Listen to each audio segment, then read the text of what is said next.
Alright guys, welcome back to All Things Outdoors. And today we're out here and out here in the house, and I am back here. So I couldn't post a bit of a different video or something more interesting. Well, this is hopefully going to be interesting, so please be sure to watch this video till the end, and please be sure to like, subscribe, and turn on notifications.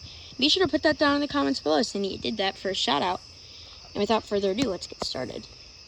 So out here, the house. As you can see, we've got our holly tree, which is doing very well.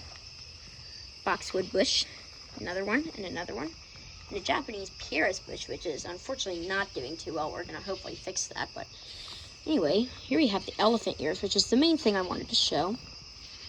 So as you can see, we've definitely got a brand new leaf, which is very, very big. It's so big that it barely even fits in the frame. Like, I'm standing probably about like 4 or 5 feet away from it, and it's barely...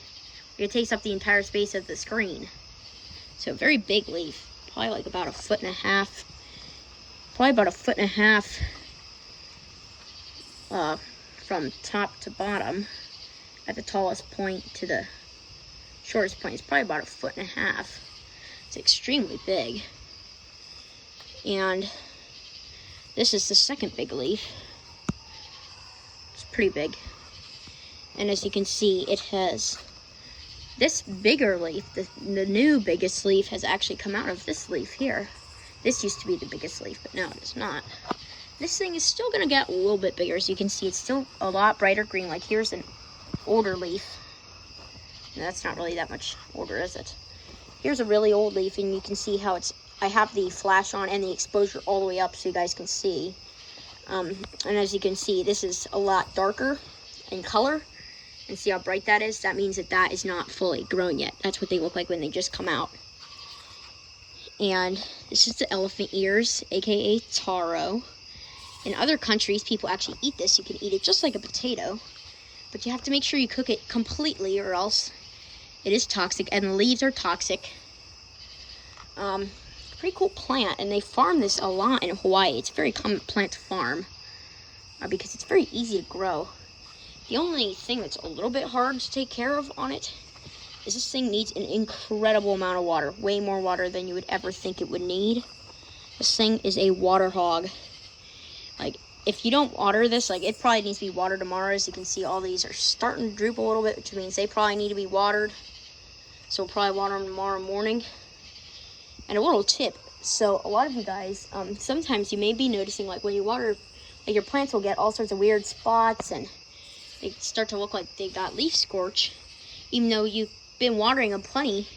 And that may be because, even though you're watering enough, they may either be getting too hot, or it's because when the water beads, like when the water beads up on the plant, and it's like a little sphere, you know, that little water sphere actually acts like a magnifying glass, and it can actually burn the leaves.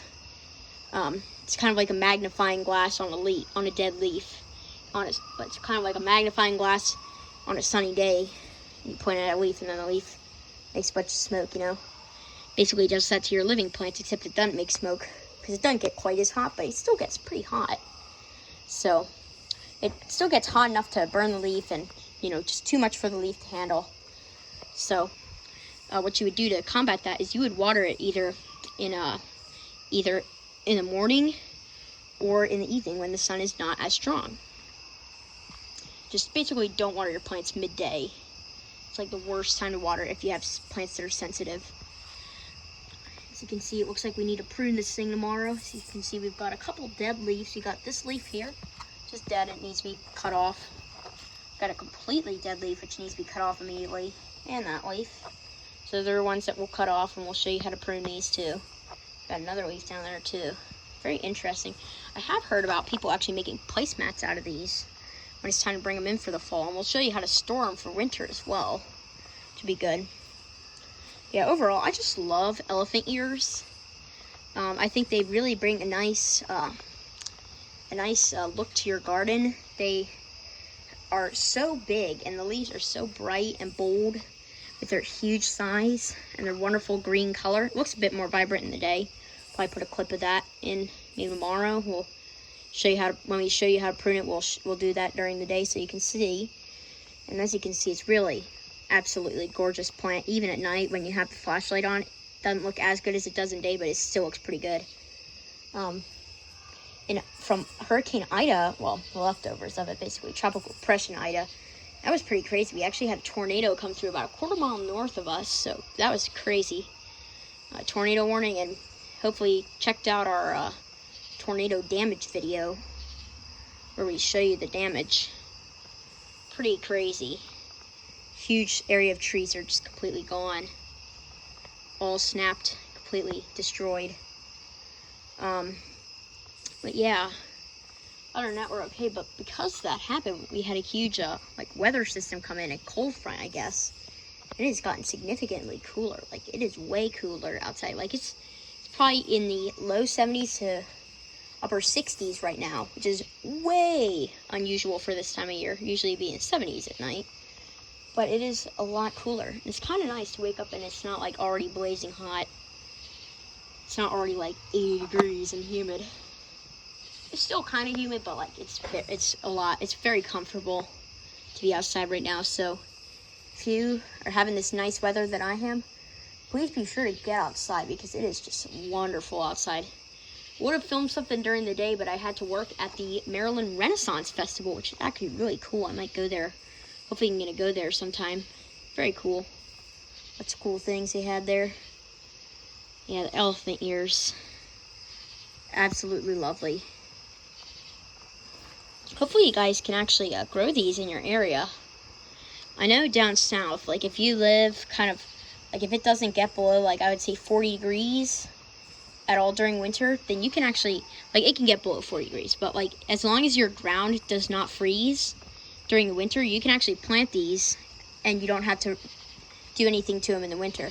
Now if you live up too far north and the ground freezes in winter time, then you actually do have to move these somewhere so that they will not die, because these cannot tolerate temperatures below 40 degrees. They start to wilt, and if it even gets below freezing or around below 40 degrees, these leaves will completely die. But as long as the main bulb doesn't freeze, then your leaves will probably be fine. Then your bulb will probably be fine. It'll grow new ones in the spring. But what I would do is I would either cut up all the leaves and then store the bulb itself, cut them all off the leaves, store the bulb itself for winter, or you can actually just, put it in a pot like this, and then you can just take the whole plant itself and just like move it inside where it won't get cold. Now, like if your garage, you could definitely put it in a garage, but if your garage gets too cold, then they will die. So if your garage is heated, or at least stays warm enough so that it does not get below that 40-degree mark, then you could definitely store these in your garage. But we're probably going to put ours in our basement, or maybe in my bedroom as a house plant. I don't know about as a house plant because they are pretty big, as you can see. I don't know where I would put them in the bedroom, but we'll have to explore options. But anyway, I'll also show you the mimosa tree. This is the mimosa tree. Do a little update on it before we stop the video. So you can see we have the plot, and ignore all this stuff. These I did not plant. They could be something like an annual plant, but I don't know. If you know what this is, please be sure to put that down in the comments below, so I'm not sure. Anyway, we have our mimosa tree, and as you can see, this is where we planted it. The base is already getting pretty thick. It's probably about a 1/4 inch thick. It's pretty cool. And it has got a lot of leaves on it, and they have these lovely feathery fern-like leaves on them. As you can see, you may see those leaves look completely ugly. Well, that's because it's nighttime. These leaves actually close up at night, which is really cool. They close up at night, and if you disturb them too much, they will close up. I also know that they close up during storms sometimes, and sometimes they don't open during cloudy days. But it really all depends. Like, it really all depends on the light level. These will close once it gets too dark, which is really cool to me. So, lovely tree. Makes these lovely pink pom-pom blooms, which I showed you in a previous video. Absolutely lovely. Like pink pom-poms, and sometimes you can actually get ones with white blooms, but that's a mutation. And those are pretty rare because it's completely random. Like, you can't just buy a white one. Like, well, you can't, but like, you can't just like breed them. Like, they are actually white because it's a mutation in the plant that causes it to not